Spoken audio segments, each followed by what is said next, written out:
Welcome students.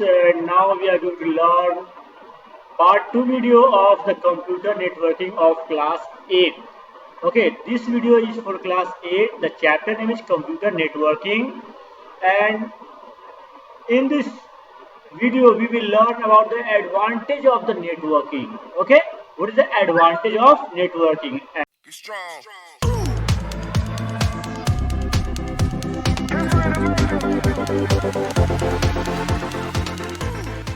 And here we have this in your book. The point is the advantage of the networking. Okay, networking in a computer bring efficiency, economy, and effectiveness in an organization advantage.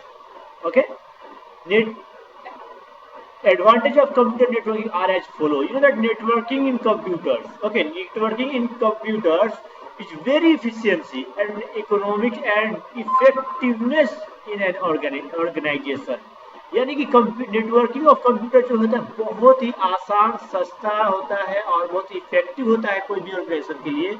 और कुछ जो advantage जो है networking का computer में कुछ नीचे दिए गए हैं। ये actually the first is the ease of communication, यानी कि what is the communication? Communication means the संचार। ओके, संचार के माध्यम से हम लोग क्या है, हमारे पास जो सभी चीज की जो जानकारियां हैं वो हमारे पास पहुंचती है।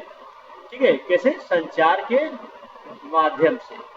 जैसे कि हम लोग व्हाट्सएप, फेसबुक, ट्विटर यूज करते हैं, ये सब क्या है, सोशल नेटवर्किंग है। और इस सब के थ्रू हम लोग कोई भी न्यूज, मतलब कि कोई भी बात जो है, चाहे आजकल तो सोशल नेटवर्किंग पे ज़्यादातर फेक न्यूज ही चलते हैं, लेकिन कुछ ऐसे ग्रुप्स या कुछ ऐसे सेटिस्फाइड जो ग्रुप्स होते हैं वो सब सही से सही न्यूज देते हैं। या हम इंटरनेट के माध्यम से क्या करते हैं कि हम लोग कोई भी न्यूज वगैरह की जानकारी हम लोग आसानी से ले सकते हैं। चलिए, ease of the communication. Communication is about the transfer of information from sender to a receiver. Communication का मतलब ये होता है कि कोई भी हम लोग इंफॉर्मेशन जो किसी के बारे में ट्रांसफर कर देते हैं, एक सेंडर, यानी कि अगर मैं भेज रहा हूँ, अगर मैं आपके पास भेज रहा हूँ तो मैं सेंडर हुआ और आप रिसीवर हुए। ठीक है, computers connected to each other allow information to get transferred easily and quickly. Email and video conferencing are very helpful in a quick communication. एक कंप्यूटर क्या होता है, एक दूसरे से कनेक्ट होता है और ये जितने भी इंफॉर्मेशन होते हैं वो सब आसानी से हम इसमें शेयर कर सकते हैं बहुत ही जल्द। इसमें देखिए, ईमेल और वीडियो कॉन्फ्रेंसिंग जो है एक बहुत ही हेल्पफुल और बहुत ही क्विक कम्युनिकेशन का रूप है। ओके, अब नेक्स्ट पॉइंट है प्रिजर्विंग इंफॉर्मेशन, यानी कि जानकारी को हम लोग संरक्षित करते हैं ना, प्रिजर्विंग करते हैं जो भी इंफॉर्मेशन को। ठीक है, it is difficult to maintain regular backup on a number of stand alone computer. देखिए, आप लोग बहुत ही ज़्यादा मुश्किल होता है ये रेगुलर प्रत्येक दिन जो हम लोग बैकअप लेते हैं कोई भी अपने कंप्यूटर का, या है ना, तो प्रत्येक दिन अगर हम लोग बैकअप लेते हैं बहुत ही ज़्यादा कठिन है। इसलिए हम लोग क्या करते हैं, when you keep backup on a central location you have one place to look for the lost information. और अगर हम लोग केवल एक जगह एक कंप्यूटर पे या एक हार्ड डिस्क पे अगर हम लोग रखते हैं इंफॉर्मेशन, तो वो क्या होता है कि अचानक कुछ हार्ड डिस्क का कुछ टेक्निकल इशू के कारण अगर वो हार्ड डिस्क करप्ट हो गया या हार्ड डिस्क खराब हो गया या कंप्यूटर चोरी हो गया, तो इससे क्या होगा, वो इन्फॉर्मेशन भी हमारा लॉस हो जाएगा। लेकिन अगर नेटवर्किंग के माध्यम से अगर हम लोग इसको एक कंप्यूटर से दूसरे कंप्यूटर में रखते हैं तो क्या एक जगह से जाएगा तो दूसरी जगह तो जरूर रहेगा। अब अगला जो पॉइंट आता है efficient use of storage media. Okay, efficient use of storage media. देखिए, स्टोरेज मीडिया का जो एफिशिएंट यूज होता है, the network store most of the information on a central computer. देखिए, नेटवर्क जो होता है, नेटवर्क जो है स्टोर करता है सभी इंफॉर्मेशन को, जो सेंट्रल कंप्यूटर जो होता है उसका सारा इंफॉर्मेशन को क्या करता है, स्टोर करता है। स्टोरिंग इंफॉर्मेशन ऑन वन और two central computer make it easy for people to work with manage their files. और एक और दो जो सेंट्रल कंप्यूटर होते हैं उनमें उससे जो कनेक्ट होकर के जो लोग होते हैं वो आसानी से वर्क कर सकते हैं और फाइल को मैनेज कर सकते हैं। Okay, a network also allow people to access their information from other computer on the network। और एक नेटवर्क क्या करता है, जो दूसरे लोगों को उस इंफॉर्मेशन को एक्सेस करने में मदद करता है कंप्यूटर नेटवर्क के द्वारा। अब अगला जो पॉइंट आता है reduction in software cost. Reduction का मतलब तो आप जानते हैं, ह्रास होता है यानी कटाव, यानी बचत। अगर आपके पास 5 कंप्यूटर है आपके लैब में और आप चाहते हैं कि इंस्टॉल करना किसी एक ही सॉफ्टवेयर को पांचों में, तो जाहिर सी बात है प्रत्येक कंप्यूटर के लिए आपको सॉफ्टवेयर का कॉस्ट अलग अलग पड़ेगा। अगर 5,000 रुपये अगर एक सॉफ्टवेयर का दाम है, अगर 5 कंप्यूटर में अगर आप लगाते हैं तो आप 25,000 रुपये कॉस्ट पड़ता है। लेकिन कंप्यूटर नेटवर्क के माध्यम से हम लोग क्या कर सकते हैं, केवल एक कंप्यूटर में इंस्टॉल करने के बाद हम लोग कंप्यूटर नेटवर्क के द्वारा उस पांचों में हम लोग सॉफ्टवेयर को रन करा सकते हैं, जो कि बहुत ही ज़्यादा सस्ता होता है और हमें लाइसेंस का कॉपी खरीदने की आवश्यकता नहीं होती है। अगला जो पॉइंट आता है reduction in hardware cost. Hardware cost का भी रिडक्शन इसमें होता है। जैसे कि मान के चलिए कि हम लोग कोई हार्डवेयर डिवाइसेस जो है कि हमेशा उसको यूज करते हैं, जैसे मोडेम हो गया, स्कैनर हो गया, प्रिंटर हो गया, सीडी या डीवीडी हो गया, ठीक है। लेकिन अब क्या है कि हमारा जो सेंट्रल कंप्यूटर में वो सब मौजूद है और हम लोग कंप्यूटर नेटवर्क के माध्यम से उन सभी कंप्यूटरों के थ्रू हम लोग इस मोडेम का, स्कैनर का, प्रिंटर का भी यूज आसानी से कर सकते हैं, जिससे क्या हो, यह क्या है, reduce the cost of hardware हुआ। अब अगला पॉइंट आता है इफिशियंसी। इफिशियंसी क्या है, देखिए, द डिलीटेशन, मॉडिफिकेशन और अपग्रेडेशन ऑफ द सॉफ्टवेयर।